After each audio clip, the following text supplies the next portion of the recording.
সত্যি কথা বলে তো, মেয়েদের জীবনে কি আলাদা করে শত্রুর কোনো প্রয়োজন হয়?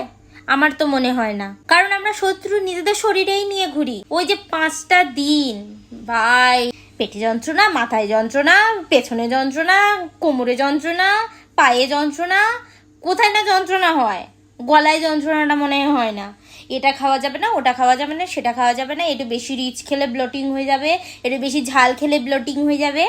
মতলব দাঁড়াতে পারছি না ঠিক করে, উঠে ঘরের কাজ করো। আবার আবার আবার কিছু কিছু বিজ্ঞ মহিলা আছে, বিজ্ঞ পুরুষ আছে, আবার এক্ষুনি বলবে তোমার কি একার হয়, আর কারোর হয় না?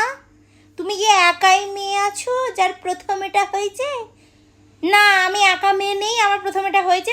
পৃথিবীর সমস্ত মেয়ের কেমন হয় জানি না, আমার কষ্ট হয় ভাই। তা আমার কষ্টটা আমি বলবো না যে আমার কষ্ট হয়? না, জাজ করতে বসবে ভাই। এটা না হলেও প্রবলেম, হলেও প্রবলেম।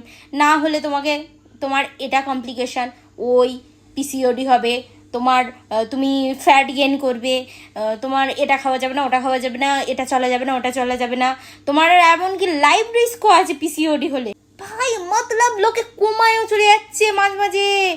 উফ বাবা, আর দরকার আছে বাইরের শত্রুর? ভাই এটাই যথেষ্ট আমার জন্যে। Just hopeless hopeless just.